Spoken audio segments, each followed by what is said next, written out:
Hello, everybody, and welcome to Amicitia Foundation's next interview. Today we have a truly special guest. In a second, I will be talking to German Ambassador to Poland, Dr. Arndt Freitag von Loringhoven. Your Excellency, welcome. Guten Tag. Dzień dobry. Dzień dobry.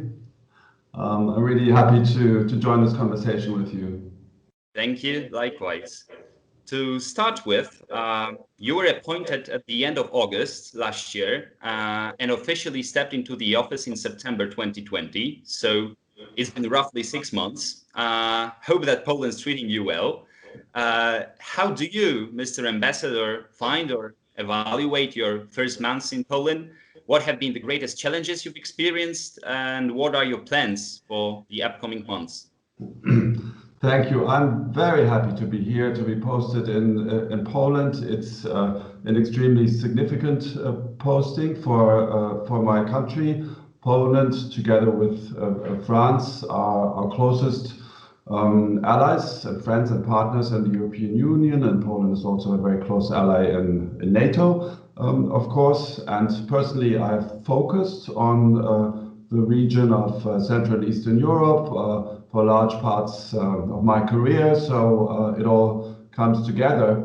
I was very well received here. I've been able to make plenty of contacts despite the pandemic, partly in this virtual way, but also in one-on-one conversations.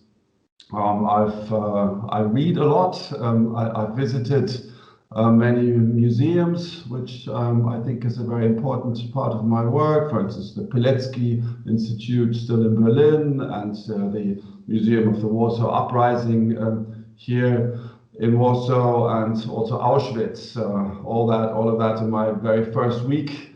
And I really believe that the role of history is cardinal to our relations. That's always the case in bilateral relations, but I think especially between Germany and Poland. So I attach a lot of importance to this, and I think that a deep knowledge of history and also a sensitive way of dealing with it are key for good relations. So this is one very important part of my work.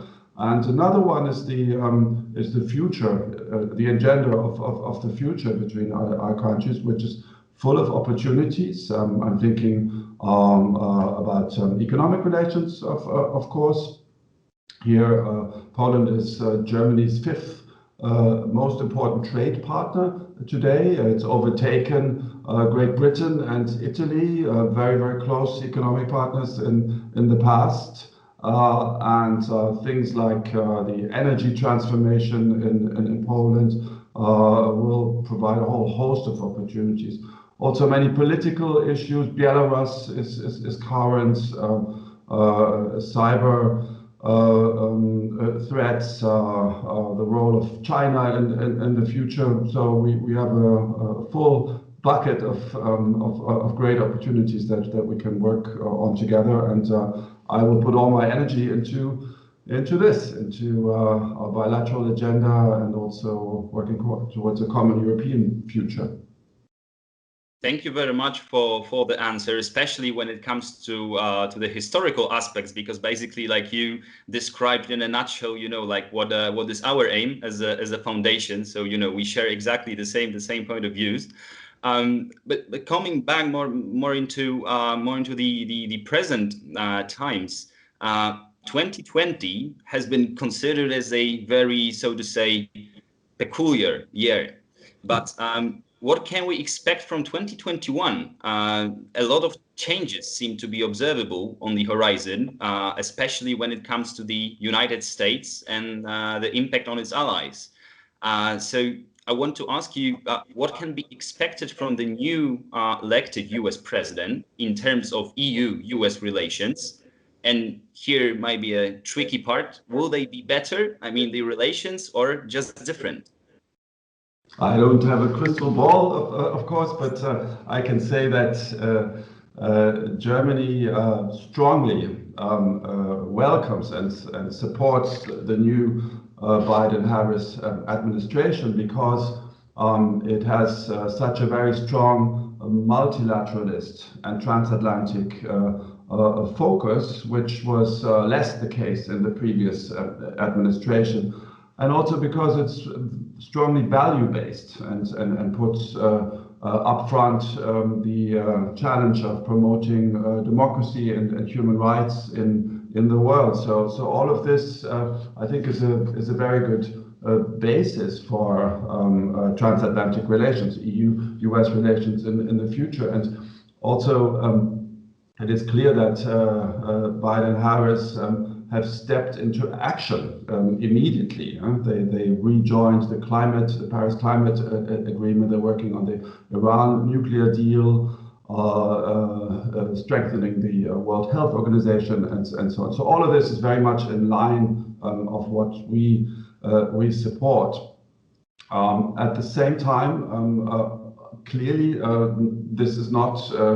this will not mean going backwards in time. Some larger mega trends will continue, and one, I think, is the American increasing focus on the Pacific, and especially on China.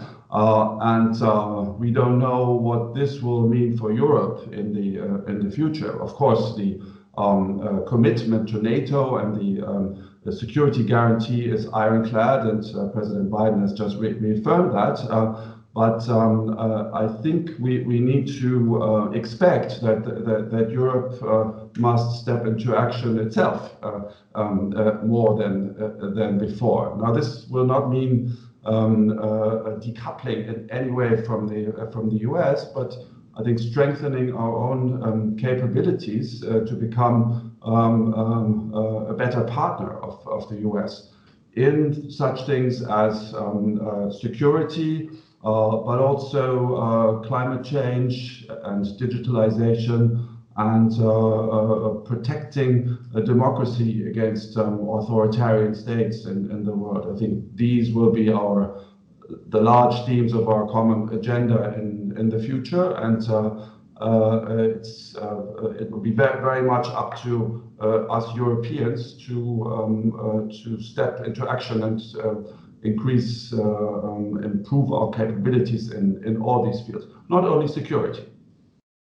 So, doubling down on that, in which direction should the EU go in the context of US-Chinese, not only economic, but also geopolitical rivalry? So, can we expect some kind of a shift in US foreign policy after Donald Trump? Also recently, China has become the main trade partner of the EU. So we have to have in mind that as well. Is it a situation known as prisoner's dilemma somehow? Well, this is clearly one of the key strategic questions for our relationship in the future, and I think we are very much at the beginning of a long road.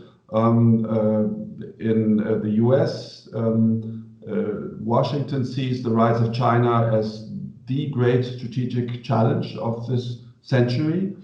And here I don't see any fundamental differences between this and the previous US administrations. It is a bipartisan point of view. And Europe, on the other hand, has a quite differentiated position on China. In its official documents, it calls China a partner, a competitor, and a rival, depending on the different fields you look at. And of course, there are quite different perspectives of European countries on China. So it's complicated and differentiated, and we will have to find a common ground with the US in our EU-US relationship, but also in NATO. I was working in NATO before coming here as one of the assistant secretaries general, and dealing with worldwide threat perception and analysis, and I have seen the role of China growing from year to year, and I think this will continue. The 5G Huawei debate is just a harbinger of many tough choices we will need to make. So difficult to say exactly where we will go, but I cannot emphasize enough the importance of this issue for our transatlantic future relationship. All right.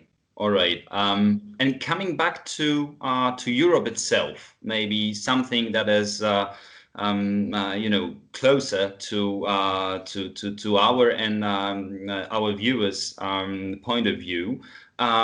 What are the recent actions undertaken by the EU to strengthen the ties between its member states? I mean, the entire situation connected to COVID-19 pandemic. So basically, the introduced plans, recovery plan, shared obligations, and like common debt. So basically, like a step forward to the more closer European integration. How would you comment on that?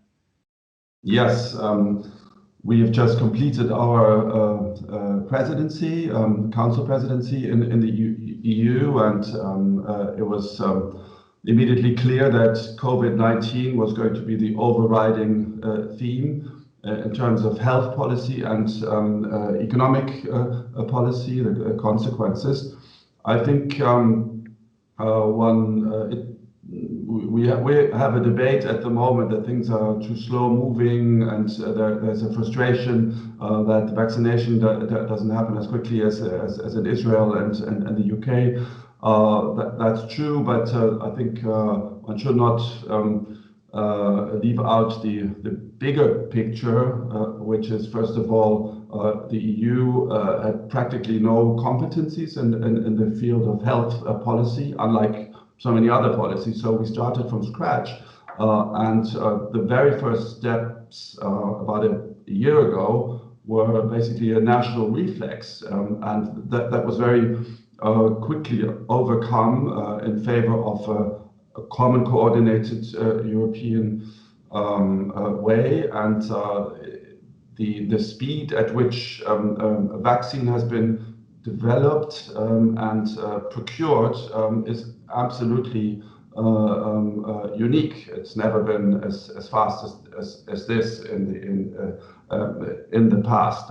I think there are other areas like, for instance, the production capabilities in Europe, and now the management of vaccination in our countries that also need to be stepped up in the future.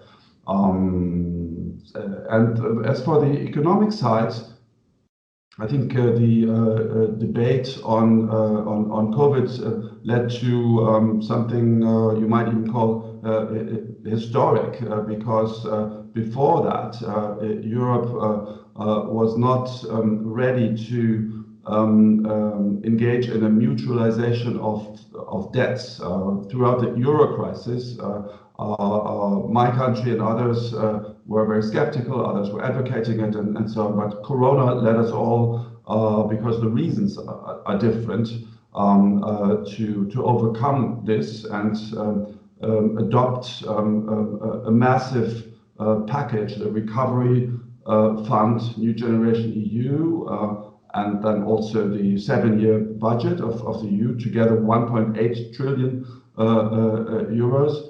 Will be available for 7 years. So this is a massive step forward and a reform that will carry us through. Right. So actually, we are witnessing right now, right, something basically that hasn't happened before, because like there was no, as you said, no such a situation that there was a kind of a common shared debts and basically mutual plans for recovery for a crisis.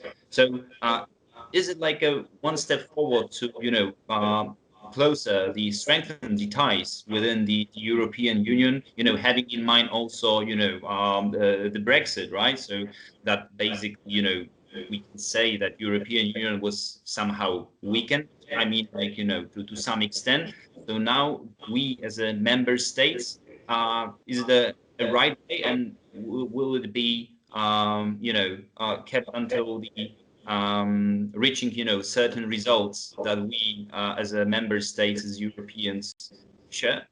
Yeah, well, I think in general, the European Union is a learning organism, and it basically learns from crisis to crisis. And if you just look back at the past 10 years, we had the Euro crisis, the migration crisis, now the COVID-19 crisis, and every time there were commentators saying this will be the end of the European Union and Brexit will lead to an unraveling of the Union. But in fact, every time crisis management has been working at least reasonably well, and it's always about compromises. So nobody is ever perfectly happy with it. But I think we're in that phase at the moment, and right now it's about more speedy vaccination. I mean, we have been very strict about the certification of vaccines. Other countries have been a little bit more daring, maybe. Now you can argue is this good or bad, but we try to play it safe, and so I think in the long run there's a lot to be said for it. I think really the key thing is to not lead to kind of national or nationalist temptations, but still believe in the European culture of compromise and its capability to find ways forward, and also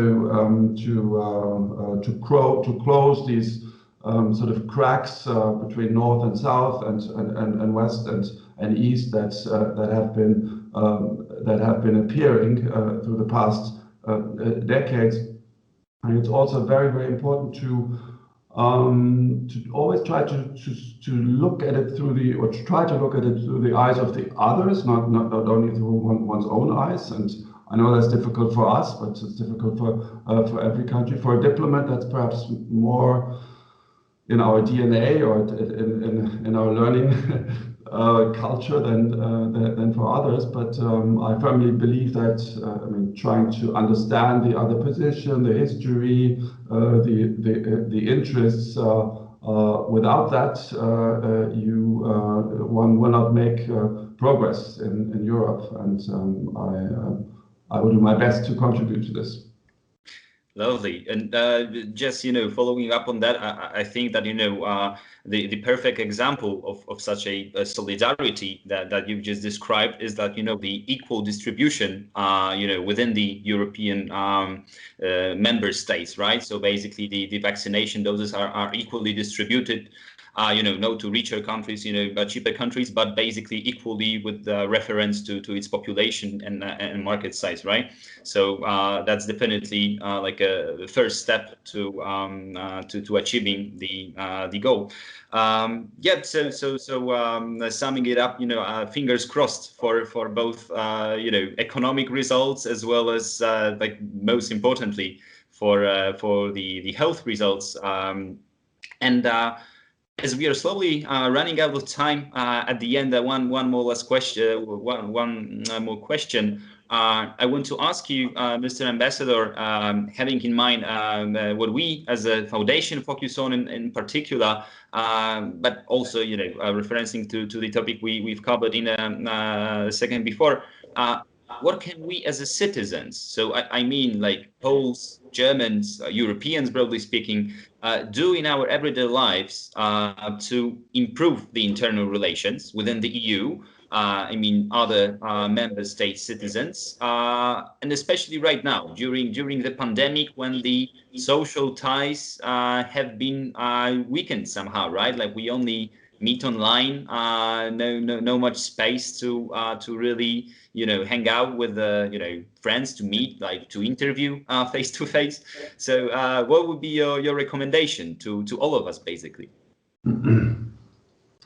Well, I mean, to keep up the interest and relations with other European countries, although it's much more difficult to travel at the moment and meet physically, and continue to be curious, engage in dialogue. In the future, when we go back to normal, I think all these wonderful programs like Erasmus for students and also pupils, or city partnerships, youth exchange, and so on, they provide excellent platforms and instruments to do this. We also have an interesting project coming up soon, a conference on the future of Europe, which will engage citizens.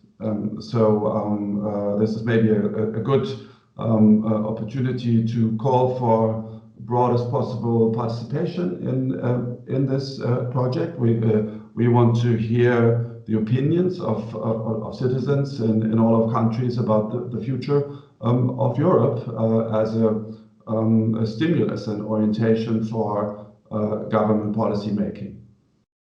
I presume this conference will be online still, right? Because of the pandemic, or?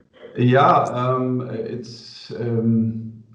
it's only a project at the moment. It will start soon, and it will take a while. So I expect it to be partly online and partly physical. But I'm not aware of very concrete plans for this yet. We only just were able to reach a fundamental agreement on the framework parameters, but it's important because it will basically focus on citizens' opinions.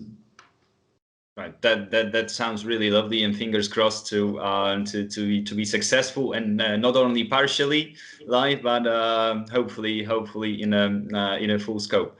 Mr. Ambassador, thank you for such a fruitful interview. It's been a real pleasure to have you here. Thank you so much for your interest. My pleasure. Thank you very much.